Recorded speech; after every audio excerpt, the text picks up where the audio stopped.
Good morning बच्चों। आज का टॉपिक है हमारा फेरोमोन्स। ठीक है, फेरोमोन्स क्या होते हैं? इसका जैसे मैंने पहले भी एक सबसे अच्छा एग्जांपल बताया हुआ था कि अगर हम देखते हैं, अगर कहीं पर कुछ शक्कर के दाने पड़े हैं, ठीक है, कहीं पर गिर गए, अब वहाँ पर कुछ दो एक चींटियाँ आ गई। थोड़ी देर में हम देखते हैं कि वहाँ पर एकदम चींटियों की बहुत लंबी लाइन लग जाती है।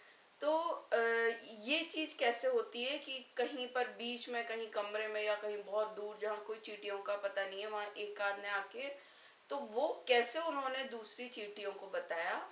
तो ये जो कम्युनिकेशन होता है ये एक केमिकल के थ्रू होता है, और ये जो केमिकल है ये क्या कहलाते हैं? फेरोमोन्स।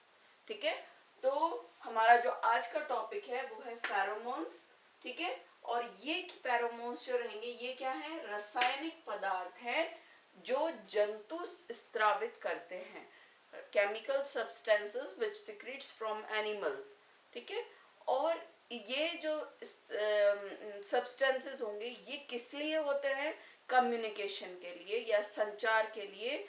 एक एनिमल अपने ही स्पीशीज के या अपनी ही जाति के दूसरे मेंबर्स को कोई मैसेज देने के लिए या किसी को अट्रैक्ट करने के लिए, वो एक ही स्पीशीज के जो मेंबर्स में कम्युनिकेशन के लिए केमिकल सब्सटेंस होता है वो फेरोमोन्स है। ठीक है, तो ये जो फेरोमोन्स हैं कोऑर्डिनेट करते हैं, मतलब समन्वय करते हैं एक ही स्पीशीज के मेंबर्स के बीच में, क्योंकि वो बात तो कर नहीं सकते। जब बात नहीं कर सकते, मतलब जैसे मैंने बताया, इनमें क्या होगा? एक रासायनिक पदार्थ होगा।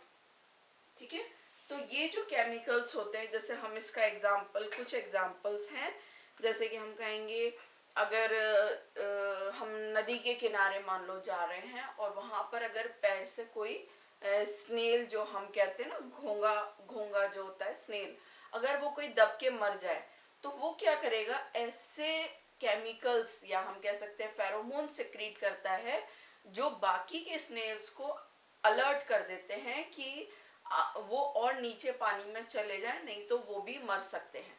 ठीक है, तो क्या हुआ?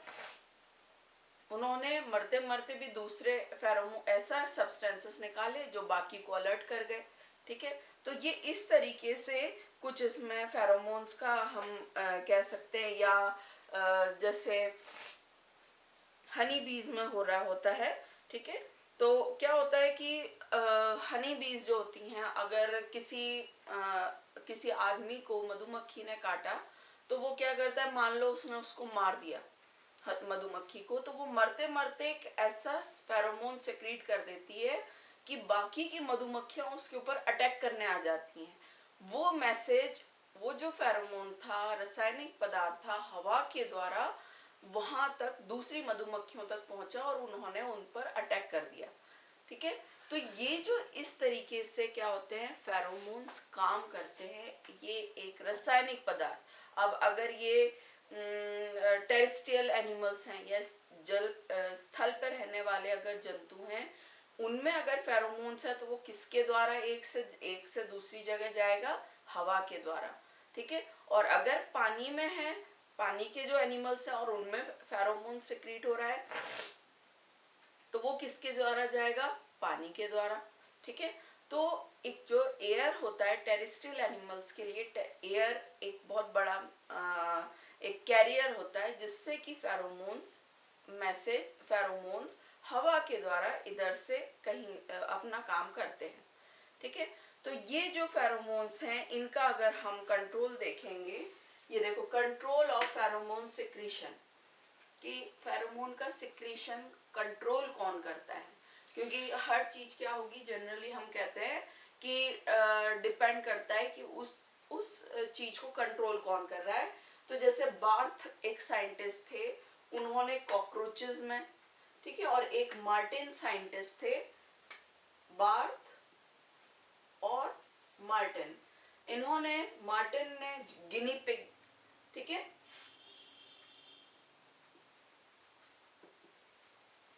गिनी पिग और कॉकरोचेस में उन्होंने जब स्टडी करी तो उन्होंने देखा कि एक्सोक्राइन ग्लैंड, अब हम ये सब पढ़ चुके हैं पहले, हमें बाह्यस्रावी ग्रंथियां कौन सी हैं पता है, ठीक है। बाह्यस्रावी कौन सी हैं?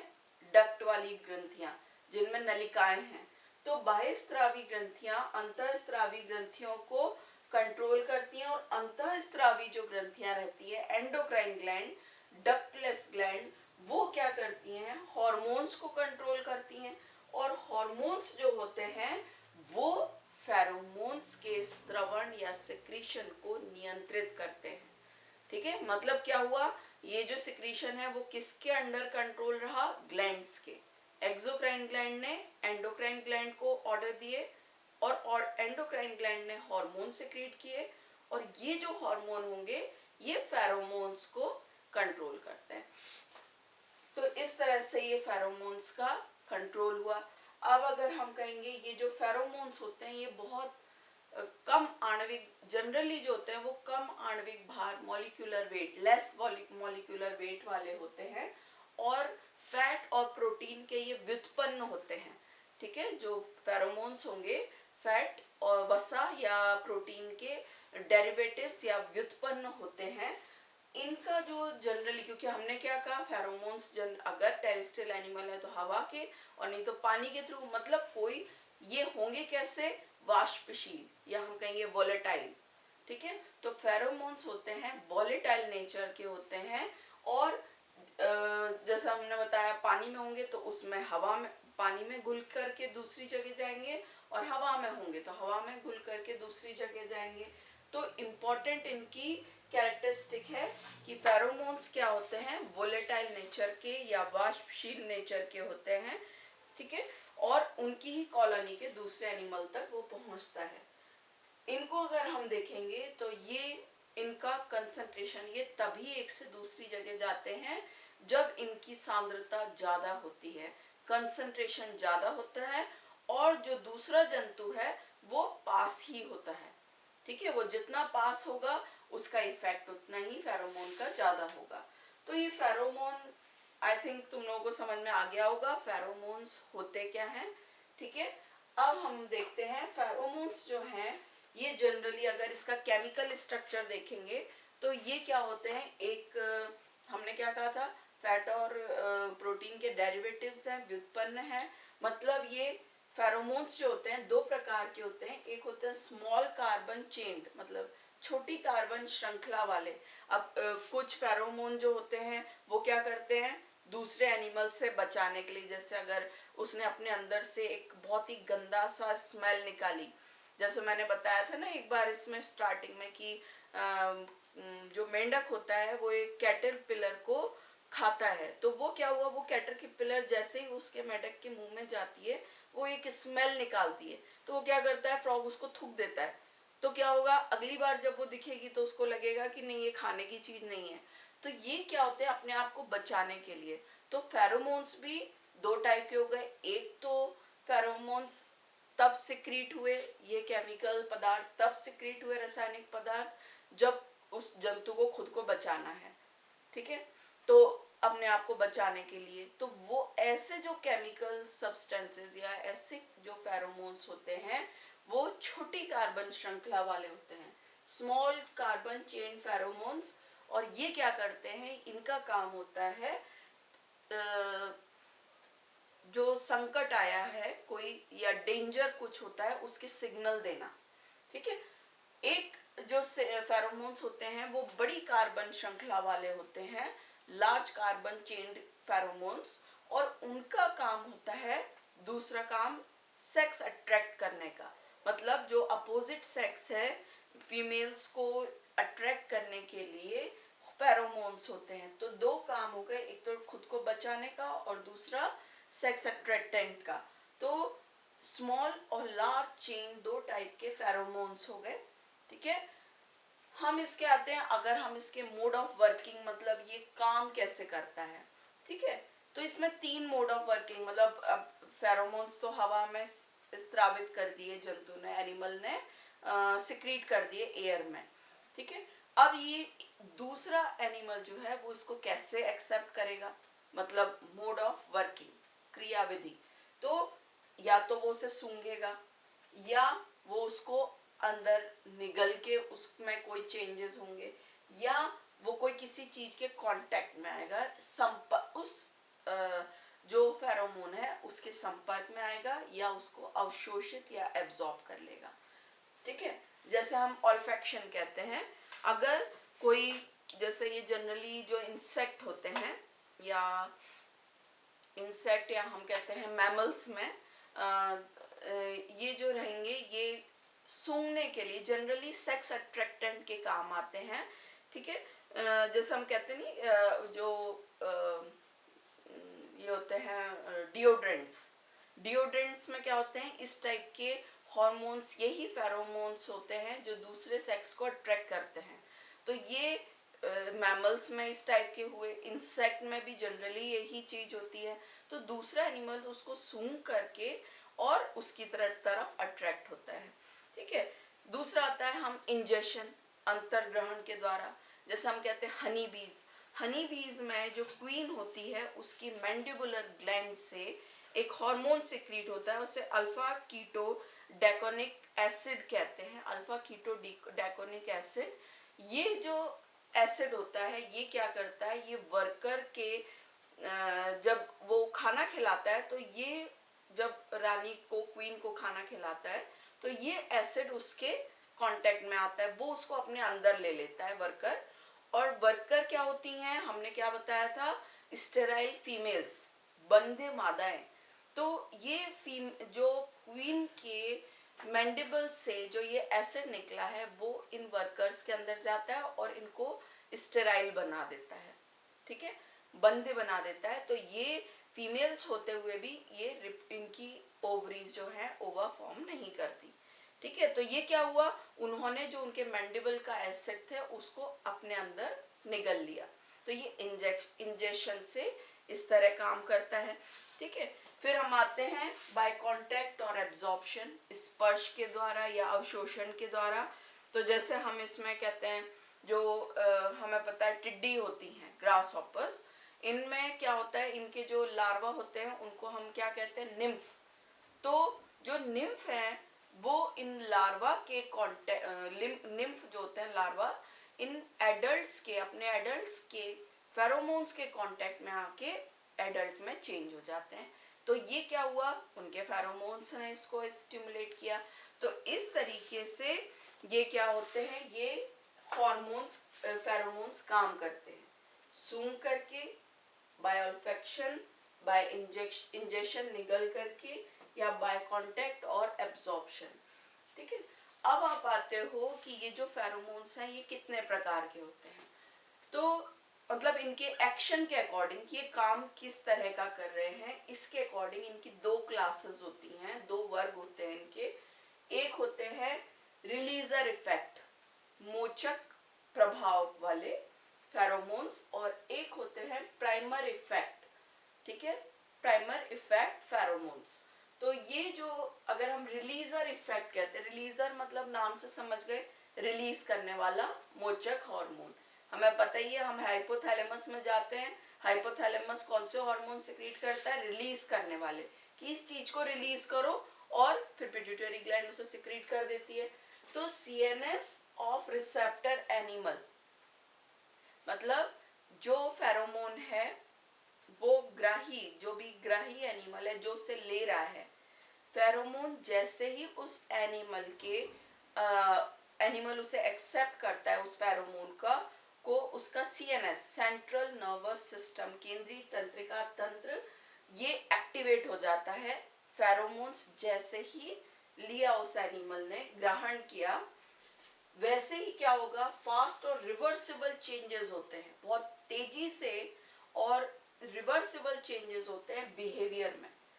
ठीक है, तो इस टाइप के जो रिलीजर इफेक्ट फेरोमोन्स होते हैं, तो ये होते हैं सेक्स अट्रैक्टेंट, एक पर्टिकुलर टाइम पर ये रिलीज होते हैं और बहुत तेजी से काम करते हैं, और रिवर्सिबल इफेक्ट होता है, वापस अपनी कंडीशन में आ सकते हैं। अलार्म फेरोमोन्स, जो किसी दूसरे को सिग्नल, डेंजर का सिग्नल देने के लिए। एग्रेशन, कोई ऐसा फेरोमोन जो एकदम से दूसरे जो जंतु हो उसमें व्यवहार में तेजी से बहुत गुस्सेल या इस टाइप का एग्रेशन ले आए, तो ये sex attractant, alarm pheromones, aggression pheromones, ये जो फेरोमोन्स के एग्जाम्पल है, ये किसके एग्जाम्पल है? रिलीजर इफेक्ट फेरोमोन्स के, ठीक है, जिसमें सीएनएस जो सेंट्रल नर्वस सिस्टम होता है रिसेप्टर एनिमल का, वो एक्टिवेट होके और बिहेवियर में तेजी से एकदम से कोई तेज इफेक्ट करता है। प्राइमर इफेक्ट जो फेरोमोन्स होता है वो भी क्या होगा, उसको लेगा तो जो एक एनिमल को तो पहले उस फेरोमोन को लेना ही पड़ेगा, ठीक है, मतलब ग्रहण करने वाला जो एनिमल है उसका सीएनएस वो इफेक्ट हुआ। जैसे ही सीएनएस स्टिमुलेट हुआ, वो स्टिमुलेट किसे करेगा? एंडोक्राइन ग्लैंड को। अब ये देखो ये कौन सा काम हो गया, अभी तक हम जो हार्मोन वाला सिस्टम पढ़ रहे थे जिसमें हमारे ब्लड में हार्मोन था, उसने हाइपोथैलेमस को बताया, हाइपोथैलेमस ने एंडोक्राइन ग्लैंड को, और एंडोक्राइन ग्लैंड ने हार्मोन सिक्रीट कराया। तो सीएनएस ऑफ रिसेप्टर एनिमल, जो ग्रहण करने वाला जंतु है, उसका सेंट्रल नर्वस सिस्टम स्टिमुलेट करता है एंडोक्राइन ग्लैंड को, एंडोक्राइन ग्लैंड में भी स्पेशली पिट्यूटरी ग्लैंड को, ठीक है, क्योंकि पिट्यूटरी ग्लैंड ही सारी ग्लैंड को कंट्रोल कर रही है। और इससे जैसे ही ये ग्लैंड स्टिमुलेट हुई, ये एक शरीर क्रियात्मक अभिक्रियाओं की एक चेन शुरू कर देती है, एक चेन ऑफ फिजियोलॉजिकल एक्टिविटीज, मतलब बॉडी में चेंजेस होने लग जाते हैं, क्रियात्मक चेंजेस, और ये चेंजेस जो रहते हैं ये बहुत स्लो रहते हैं, ठीक है, मतलब ये जो फेरोमोन्स है प्राइमर इफेक्ट फेरोमोन्स, इनका जो फंक्शन है वो स्लो है, और रिलीजर इफेक्ट फेरोमोन्स का फंक्शन फास्ट है और रिवर्सिबल है। ये इरिवर्सिबल हो गया, ठीक है, स्लो चेंजेस इन बिहेवियर, और बिहेवियर में धीरे धीरे चेंजेस आते हैं, एकदम से चेंजेस नहीं आते, ठीक है। तो ये इस तरह से रिलीजर इफेक्ट फेरोमोन और प्राइमर इफेक्ट फेरोमोन। एक होता है, एक और नया फेरोमोन का टाइप निकला है, इम्प्रिंटिंग फेरोमोन। इम्प्रिंटिंग मतलब छाप। तो ये कब एक्टिव होता है? During developing stages of animal, जब जंतु का डेवलपमेंट चल रहा होता है उस समय, और उसी के कारण इसी इम्प्रिंटिंग फेरोमोन, इम्प्रिंटिंग मतलब जैसा पेरेंट वैसे बच्चे, तो वो क्या होगा, धीमे धीमे वो जो यंग है वो एडल्ट में परमानेंट चेंजेस आते हैं इसी के कारण, ठीक है। तो ये इस तरह से टाइप्स ऑफ फेरोमोन्स, इनके हमें टाइप्स पढ़ने हैं। और अगर हम इसके कुछ एग्जाम्पल देखें तो जैसे एग्जाम्पल इसमें एक ट्रेल फेरोमोन होते हैं। ट्रेल फेरोमोन मतलब लाइन बनाने वाले, इसको हम हिंदी में लिंग आकर्षक या सेक्स अट्रैक्टेंट कह सकते हैं, ठीक है। तो फेरोमोन्स का अगर हम, एक कार्लसन साइंटिस्ट थे, उन्होंने, जैसे हमने चींटी का बताया, उन्होंने एक्सपेरिमेंट किया था कि कहीं उन्होंने चींटी के शक्कर के दाने डाल दिए, उन्होंने देखा एक चींटियों की बिल्कुल सीधी श्रृंखला, एक चेन ऑफ एंड्स, बिल्कुल लाइन, उनकी सीधी लाइन चली जा रही है। उन्होंने क्या किया, बीच में उन्होंने देखा कि कुछ चीज तो है जिसके कारण कि ये कहीं चींटियां नहीं थी और एकदम से एक लाइन बन गई। उन्होंने क्या किया, उस लाइन को बीच में से किसी कपड़े से पोंछ दिया। अब क्या हुआ, वो जो फेरोमोन्स थे, आगे वाली चींटी छोड़ रही थी पीछे वाली के लिए, पीछे वाली छोड़ रही थी अपने पीछे वाली के लिए, तो क्या हुआ, वो जो फेरोमोन की लाइन थी वो गायब हो गई। तो जो अब पीछे वाली चींटियां आ रही थी, उन्हें कोई लाइन मिली नहीं, तो उन्होंने थोड़ी देर तो इधर उधर वो आगे बढ़ती रही, धीमे धीमे इधर उधर, वो उस सीधी लाइन में नहीं गई, उन्होंने आगे बढ़ती गई। जैसे ही उन्हें वो ट्रेल, जो टूटी हुई श्रृंखला थी, आगे मिल गई, वैसे ही वो वापस सीधे लाइन में चल दी। तो उन्होंने ये इसको हम कह सकते हैं ट्रेल मतलब लाइन।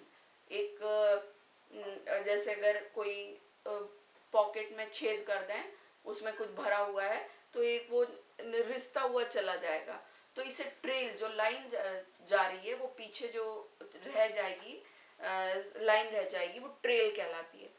तो ये ट्रेल फेरोमोन्स कहलाते हैं कि वो जो शक्कर के वो जो हमने चींटियां थी, वो बिल्कुल अब एक के पीछे दूसरी चींटी के फेरोमोन्स के सहारे चलती चली जाती हैं, और जैसे ही उन्हें मिला वैसे ही वो आगे बढ़ गई।